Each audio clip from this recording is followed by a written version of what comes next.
It was a quiet summer morning in Alabama when a discovery along a rural highway sent shockwaves through the community. On June 28, 1959, authorities were called to a chilling scene. Along the side of a remote road, 2 severed torsos were found, their identities unknown. Investigators were immediately faced with a disturbing mystery. Who were these men, and what had happened to them?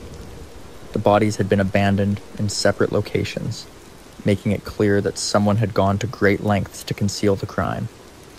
The level of violence was shocking, even to the most experienced law enforcement officers. With no identification found on the remains, detectives were left with little to go on. Their only clue was the gruesome way in which the victims had been disposed of.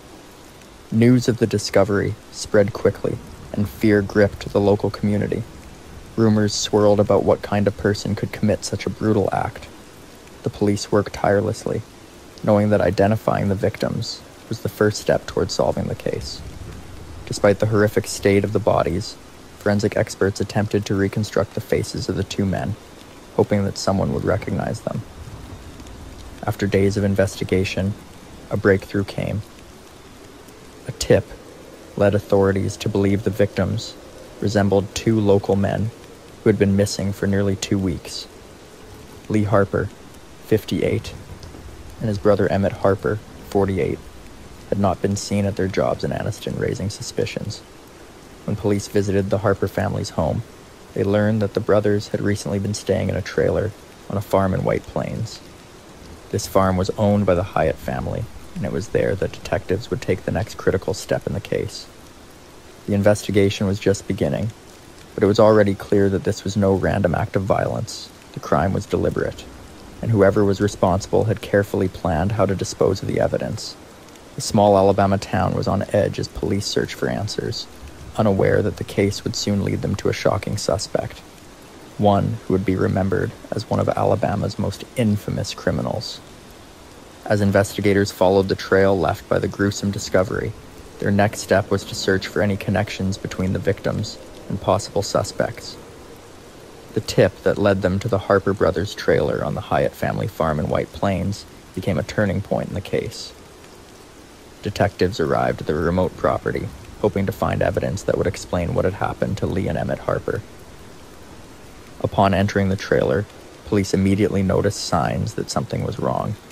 The space was unusually empty, as if someone had hurriedly removed any personal belongings. However, what caught their attention most was the unmistakable presence of blood.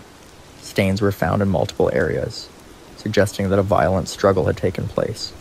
The crime scene was not fresh, but it was clear that the trailer had once held secrets that someone had tried to erase. While processing the trailer, detectives began speaking with those who had known the Harper brothers. It did not take long for a familiar name to surface: Viola Hyatt. The 32-year-old woman had a quiet but well-known presence in the community. She lived on the same farm where the Harpers had been staying, and more importantly, she had a personal connection to one of the victims. It was soon revealed that Viola had been involved in a romantic relationship with Lee Harper, though details about their time together remained unclear. The more police learned about Viola, the more suspicious they became. She lived a relatively isolated life, rarely drawing attention to herself. Those who knew her described her as reserved, but not necessarily threatening. However, investigators were not convinced by her quiet demeanor. They needed to speak with her directly to determine whether she had any knowledge of the crime. When authorities approached Viola for questioning, they were met with an unsettling response. Instead of showing shock or concern over the deaths of the 2 men, she remained unusually calm. Her answers were brief, and when pressed for details about the last time she had seen Lee and Emmett, her responses became vague. Detectives noted her behavior and decided to take a closer look at her actions leading up to the Harpers' disappearance. Through interviews with local residents, police learned that Viola had been seen driving her truck along isolated back roads in the days following June 28th. Witnesses reported that she appeared to be acting strangely, as if she were trying to avoid being noticed. This detail stood out. If she had no involvement in the crime, why would she have been taking such unusual routes through the countryside? Detectives were now certain that Viola knew more than she was letting on. The evidence from the trailer, combined with her suspicious behavior, made her a prime suspect. But with no confession and little physical proof directly tying her to the murders, investigators needed more. The case was building, but they had yet to uncover the full story of what had happened on that farm. As officers intensified their efforts, Viola found herself under increasing pressure. The calm exterior she had displayed at first began to crack. What had started as a missing persons investigation was now turning into something far more sinister. And soon, the truth about Viola Hyatt's connection to the crime would finally come to light. As investigators gathered more evidence and continued pressing Viola Hyatt for answers, the pressure on her intensified. Detectives were determined to uncover the truth, and they knew Viola was the key. After hours of questioning, she remained calm, refusing to offer any explanation for the deaths of Lee and Emmett Harper. But law enforcement was not giving up. Determined to break her silence, police confronted Viola with the evidence they had collected. They described the crime scene inside the Harper brothers' trailer and the eyewitness reports placing her on isolated roads in the days following their disappearance. They emphasized the gruesome nature of the crime and how the victims had been dismembered before their remains were scattered along highways. As detectives laid out these details, Viola's calm demeanor began to shift. After 6 hours of relentless interrogation, she finally cracked. In a matter-of-fact tone, she admitted to shooting both Lee and Emmett Harper on the night of June 28th. However, she did not provide a motive, refusing to explain why she had committed the crime. The lack of explanation puzzled investigators. Was it premeditated, a moment of rage? They had no answers, only Viola's chilling confession. She then detailed how she had disposed of the bodies. After killing the brothers, Viola took a sharp blade and systematically severed their limbs, making their remains unrecognizable. And she placed the dismembered bodies in her truck and drove across rural Alabama, discarding the pieces along various highways. Investigators listened in stunned silence as she calmly recounted the process, showing no emotion. With her confession secured, police now had to verify her claims. They retraced her path, searching for any additional remains she might have discarded. The investigation led them to desolate areas along Alabama's roads, places where few people traveled. The sheer effort she had taken to conceal the crime shocked law enforcement. Viola had not simply left the bodies to be found. She had ensured that identifying them would be nearly impossible. Despite her admission, Viola still refused to reveal why she had committed the crime. Police suspected that her relationship with Lee Harper had played a role, but without her cooperation, they could only speculate. Some believed it may have been a dispute over money or property, while others thought it was a crime of passion.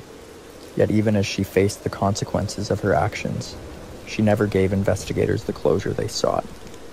With a full confession in hand and overwhelming evidence against her, police prepared to formally charge Viola Hyatt.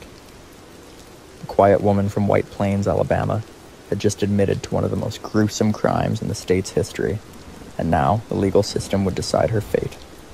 With Viola Hyatt's confession secured, authorities moved quickly to bring charges against her. The state of Alabama charged her with 2 counts of murder, and the case moved toward trial. Given the brutal nature of the crime, public interest in the case grew rapidly.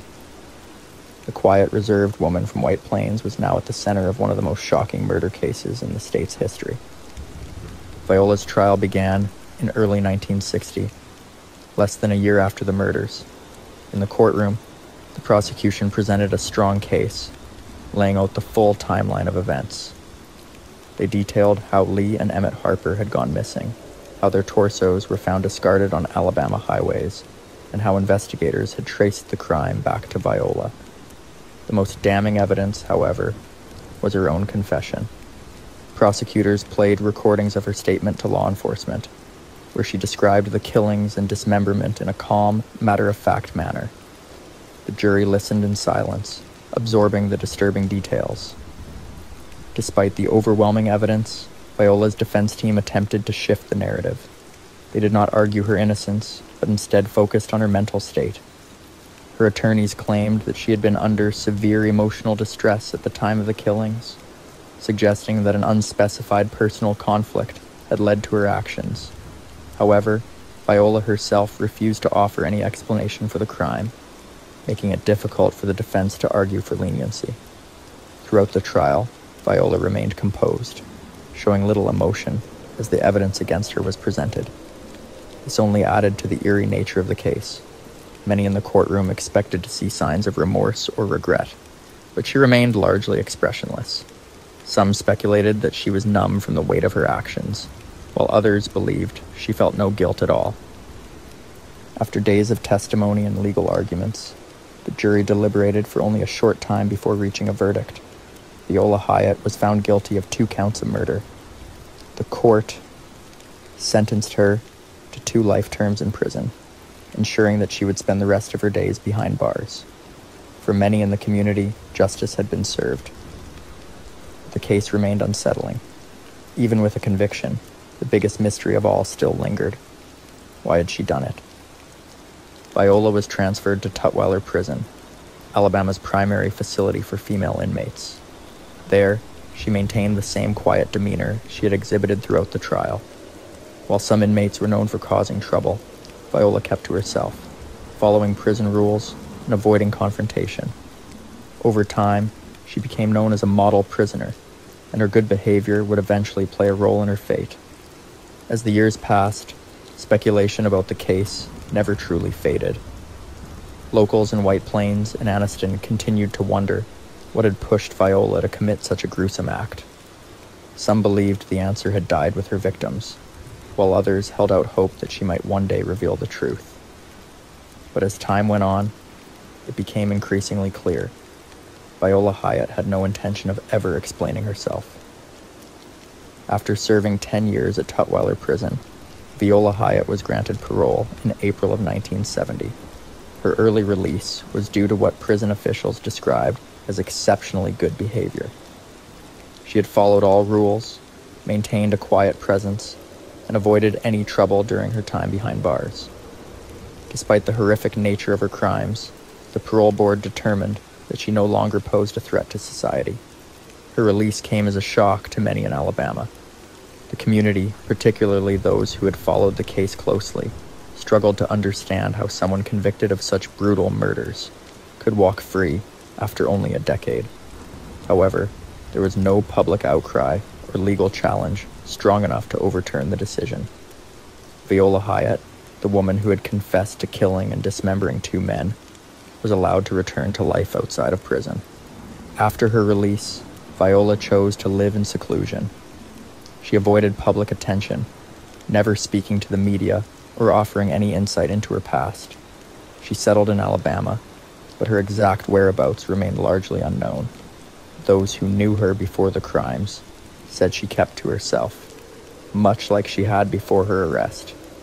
It was as if she had vanished into the background of the very state where her crimes had once shocked the public. One of the most haunting aspects of the case was that Viola never revealed her motive. From the moment of her arrest until her death, she refused to explain why she had murdered Lee and Emmett Harper. Investigators had theories.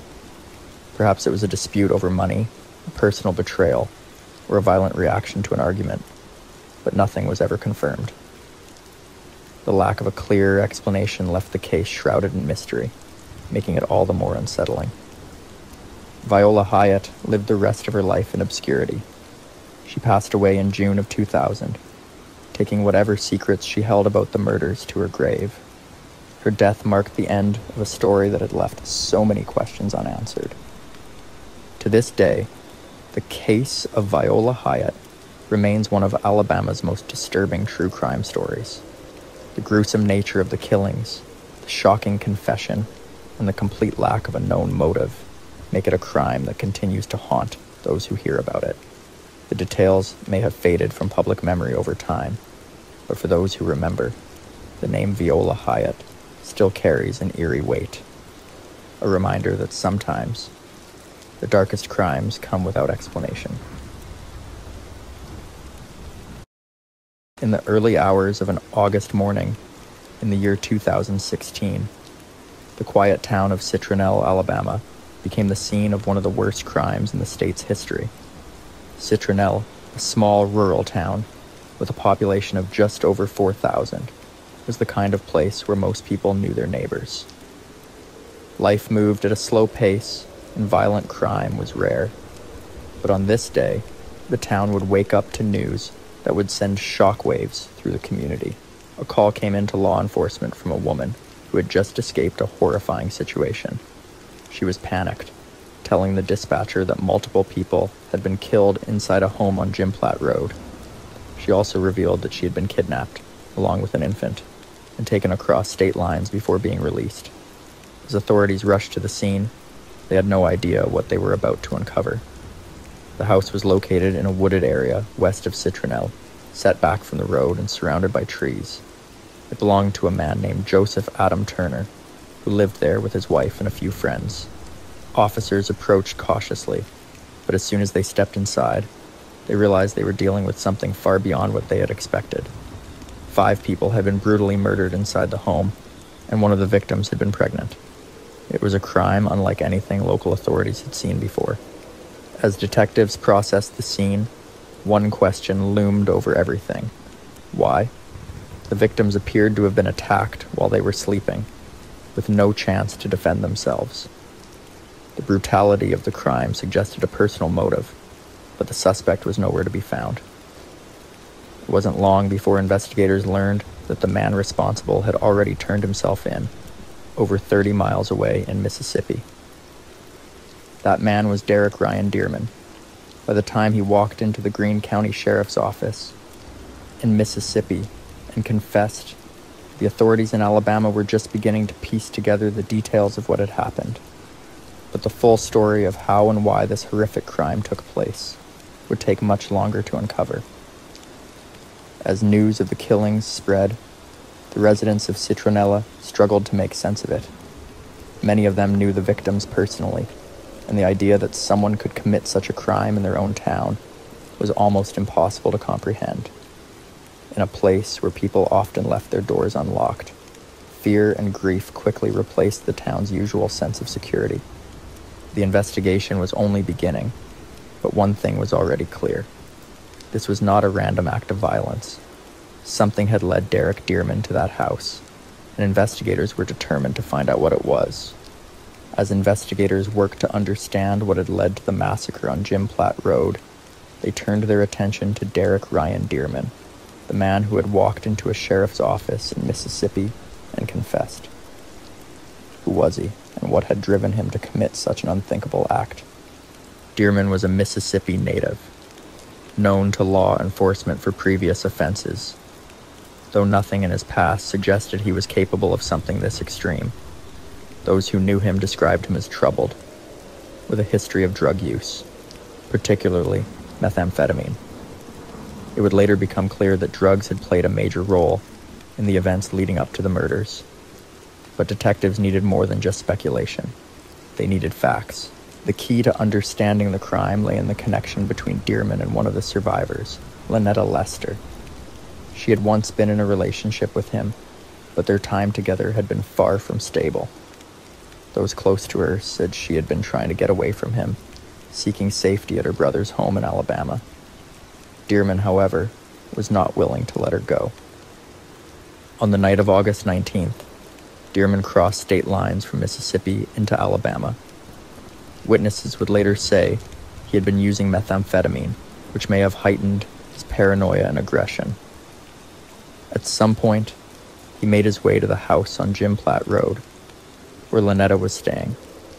He lurked outside, watching the house, and later claimed he had seen people inside talking about him. It was unclear whether this was real or just a drug-induced hallucination, but whatever he believed, it pushed him to take action.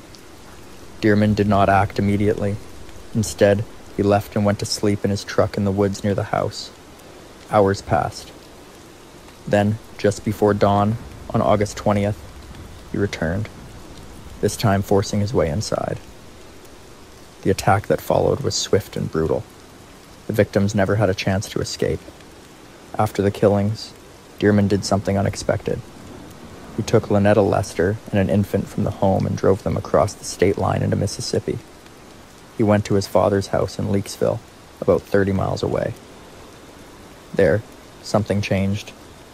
Whether it was coming down from the drugs or realizing the gravity of what he had done, Dearman decided to let Lynetta and the infant go. She wasted no time. As soon as she was free, she contacted the police, setting the investigation in motion. Meanwhile, Dearman made his way to the Greene County Sheriff's Office and turned himself in. He admitted to the killings, but his reasons were unclear. He mentioned methamphetamine, suggesting the drug had played a role in his actions, but his confession raised more questions than it answered. Investigators now had their suspect in custody, but they still needed to piece together the full picture of what had happened inside that house. As authorities in Alabama prepared to bring Dearman back to face charges, the town of Citronelle was left in shock. The crime scene had been secured, but for the families of the victims, the nightmare was just beginning. With the Derek Dearman in custody, investigators worked quickly to piece together the exact sequence of events leading up to the murders. The crime scene at the house on Jim Platt Road painted a clear picture of the brutality of the attack. Evidence suggested that Dearman had used multiple weapons, including firearms and an axe. The victims had been taken by surprise, with no time to react or defend themselves.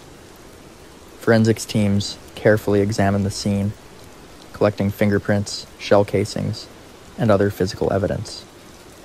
Blood patterns and ballistic analysis confirmed that all 5 adult victims had been shot before being struck with the axe. Investigators determined that the attack had been methodical, not a random outburst of violence. This raised an important question. Had Dearman planned the killings in advance, or had his actions been purely impulsive? While the physical evidence was crucial, statements from the sole adult survivor, Lynetta Lester, provided key details about Dearman's behavior leading up to the crime. She described how she had been staying at the house to get away from him, and how he had been lurking outside the home the night before the murders. Her account confirmed that Dearman had spent time watching the house before breaking in, contradicting his later claims that the attack had been a spontaneous act fueled by drug use. Authorities also examined Dearman's history, looking for patterns of violence or warning signs. While he had prior arrests, including charges related to theft and drug use, nothing in his record indicated that he was capable of mass murder. However, those who knew him described an escalating pattern of aggression, particularly when he was under the influence of methamphetamine. Some recalled incidents where he had exhibited paranoia and erratic behavior, leading investigators to consider whether drug-induced psychosis had played a role in the killings. As the case developed, law enforcement officials in Alabama worked with authorities in Mississippi to coordinate Dearman's extradition.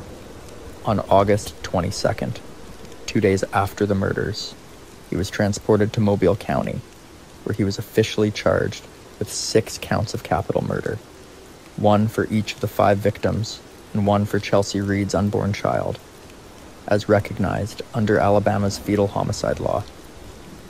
He was also charged with 2 counts of kidnapping for taking Lynetta Lester and the infant across state lines.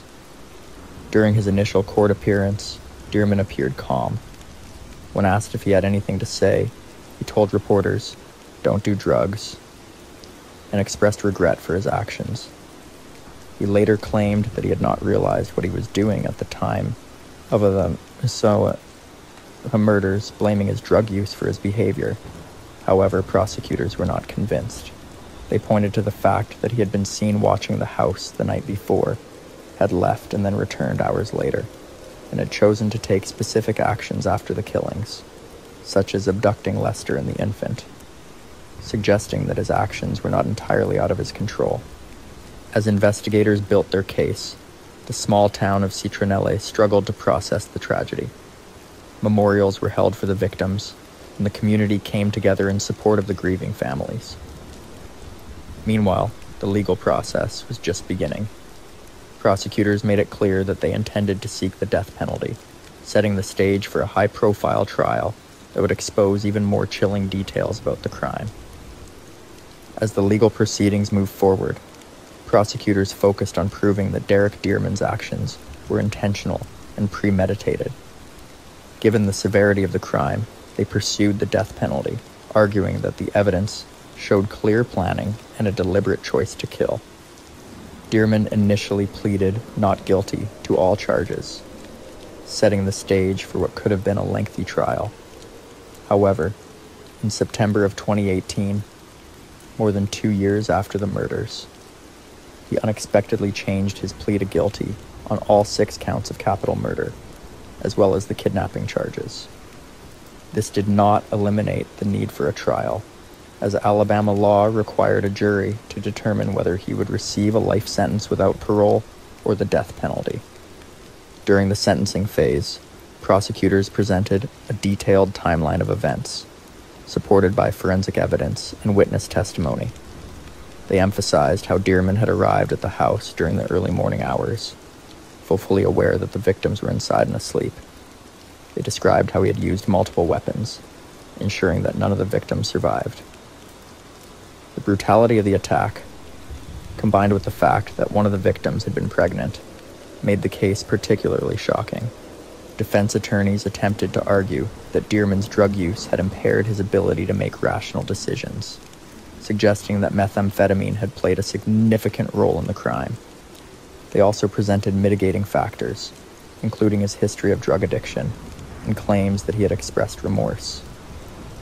However, the prosecution countered these arguments by pointing out that Dearman had been aware enough to take deliberate actions after the killings, including kidnapping Lynetta Lester and the infant, crossing state lines, and later turning himself in. The jury took less than an hour to reach a verdict. They found Dearman guilty on all counts and recommended the death penalty. The judge formally sentenced him to death on October 12, 2018. In his final statement before sentencing, Dearman apologized to the victims' families and admitted that he had destroyed multiple lives with his actions. Following his conviction, Dearman was transferred to Holman Correctional Facility, Alabama's primary prison for death row inmates. His legal team initially filed appeals, but over the next several years, his attempts to overturn the sentence were unsuccessful. In April of 2024, Dearman announced that he would no longer fight his execution. He accepted his fate and stated that he was prepared to face the consequences of his actions. The Alabama Supreme Court approved his death warrant in early September of 2024, setting his execution date for October 17th.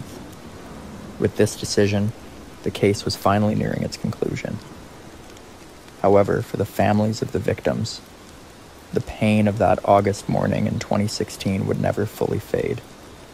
The trial had provided justice, but it could never undo the devastation caused by one man's violent rampage.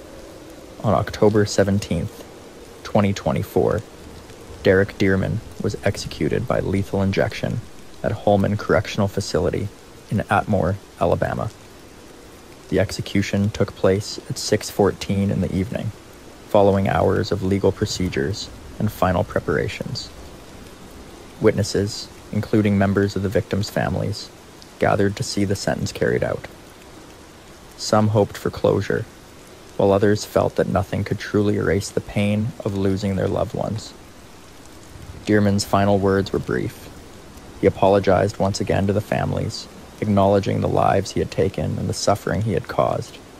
His last meal consisted of a seafood platter, which included fried catfish, shrimp, oysters, onion rings, a deviled crab, and 2 sides. Just minutes after the drugs were administered, he was pronounced dead. With his execution, one of the most horrific crimes in Alabama's history had reached its final chapter. Despite the legal resolution, the emotional scars left by the Citronelle homicides remained deep. The small town, once shaken by fear and grief, continued to mourn the victims. Family members spoke about the lasting impact of the tragedy, recalling the lives that had been stolen in an instant. They remembered Joseph Turner as a devoted brother, Shannon Randall as a loving wife, Robert Brown as a caring friend, Justin Reed as a dedicated husband, and Chelsea Reed as an expectant mother who never got to meet her child. The loss of Chelsea's unborn baby added another layer of sorrow, a reminder of a life that never had the chance to begin. The home where the murders took place no longer stood. It had burned down just weeks after the killings, leaving nothing but an empty lot where so much devastation had occurred.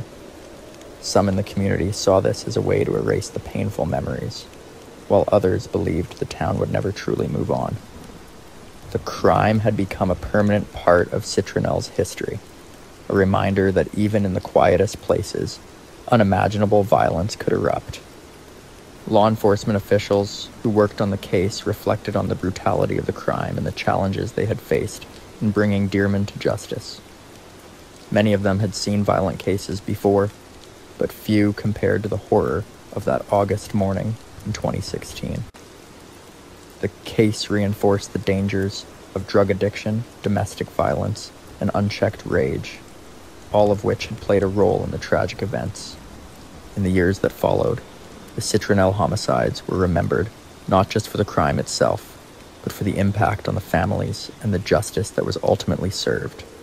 For those who lost loved ones, there was no real sense of relief, only the reality of living without the people they had cherished. The execution of Derek Dearman did not bring them back, but it did ensure that he would never harm another person again. The story of the Citronelle homicides remains one of the most disturbing in Alabama's history, a case that serves as a haunting reminder of how quickly life can be stolen away.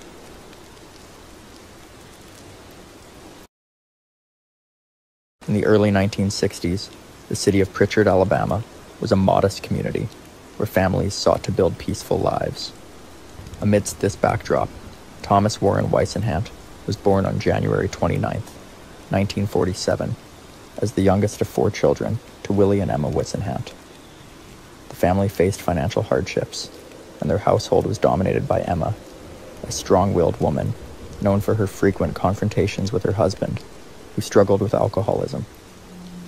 While Emma directed her frustrations toward her spouse, she was notably protective of Thomas, her youngest. This overprotectiveness led to an unusual closeness.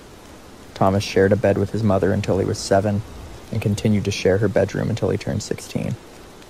As he grew, Thomas exhibited signs of moodiness and aggression, traits that did not go unnoticed by his family. On May 6, 1963, the tranquility of Pritchard was shattered.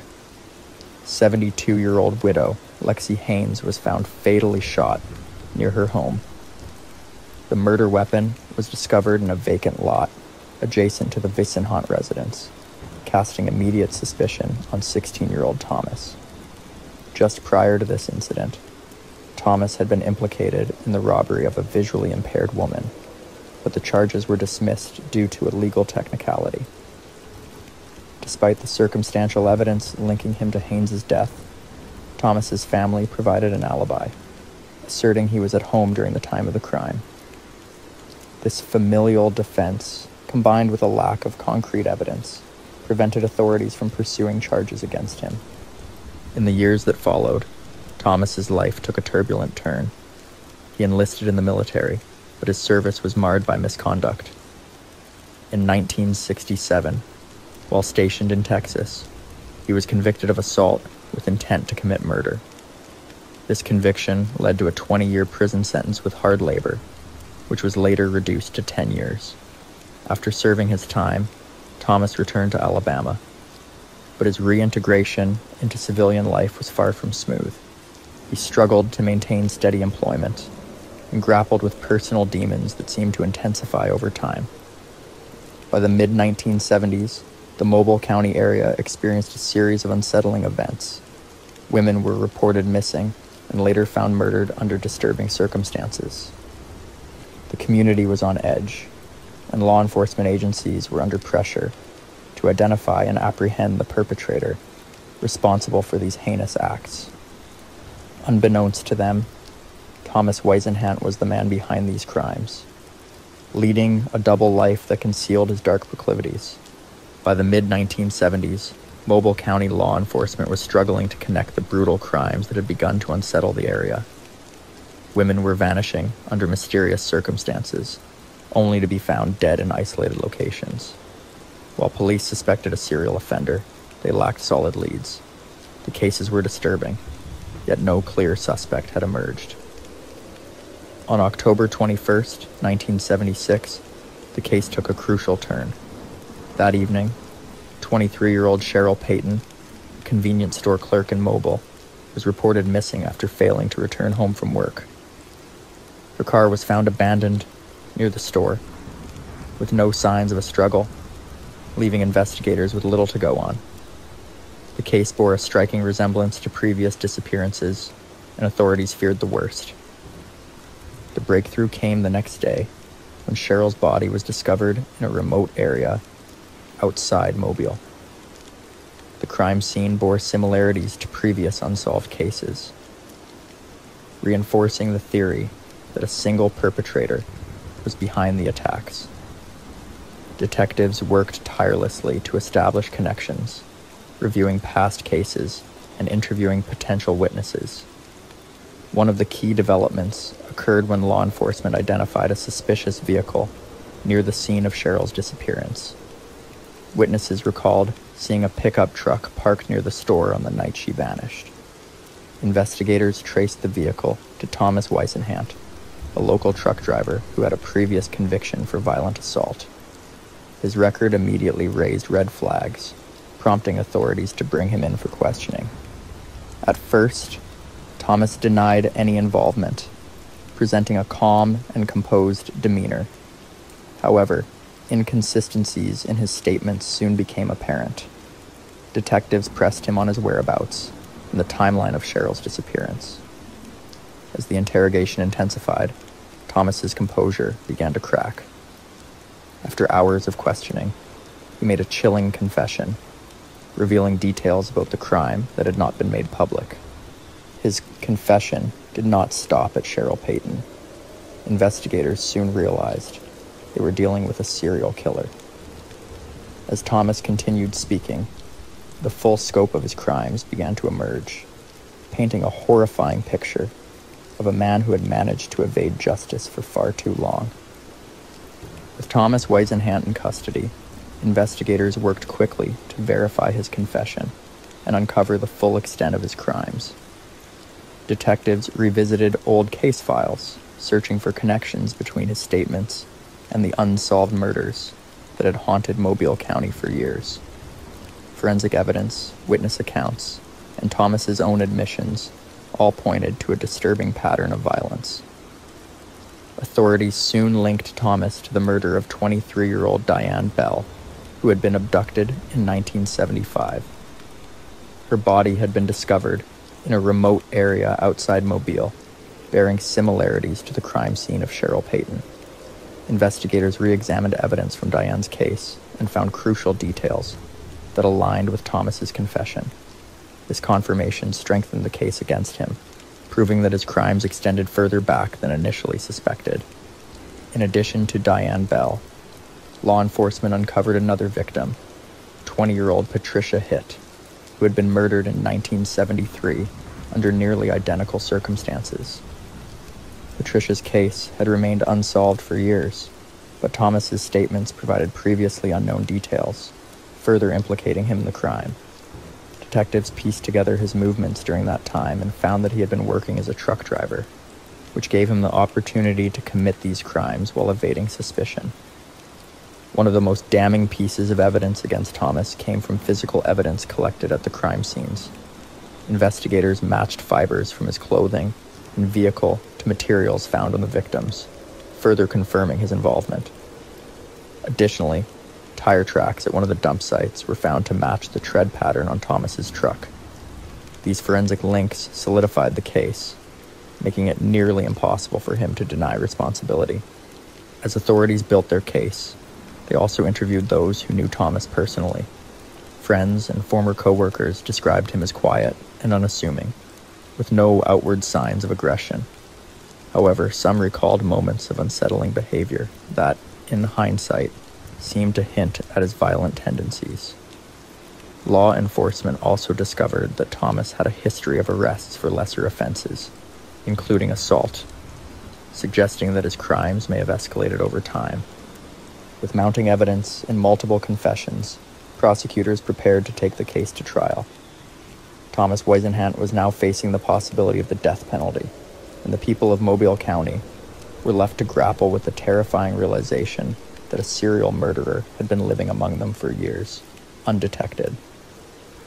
As Thomas Whisenhant's case moved toward trial, prosecutors worked to ensure that his crimes would not go unpunished. Given the overwhelming evidence against him, they pursued the harshest possible sentence.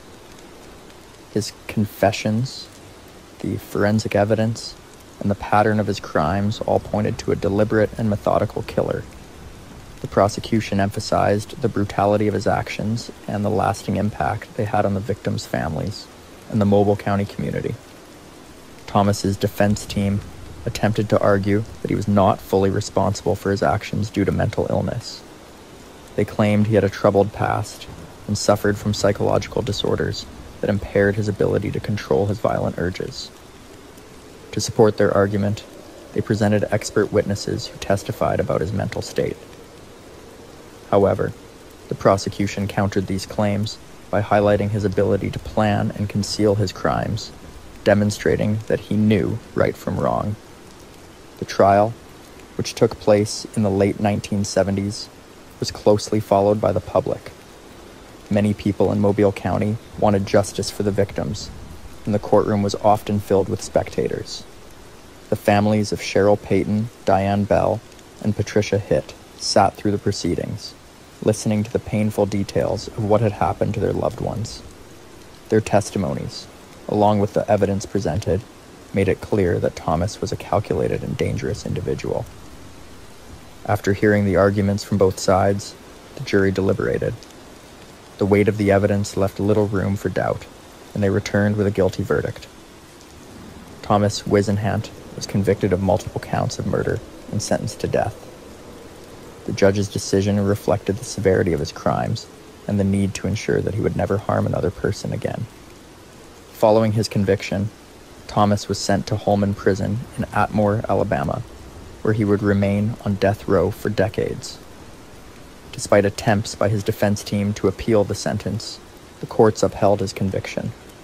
Over the years, he became one of the longest-serving inmates on Alabama's death row, as legal challenges and delays postponed his execution multiple times.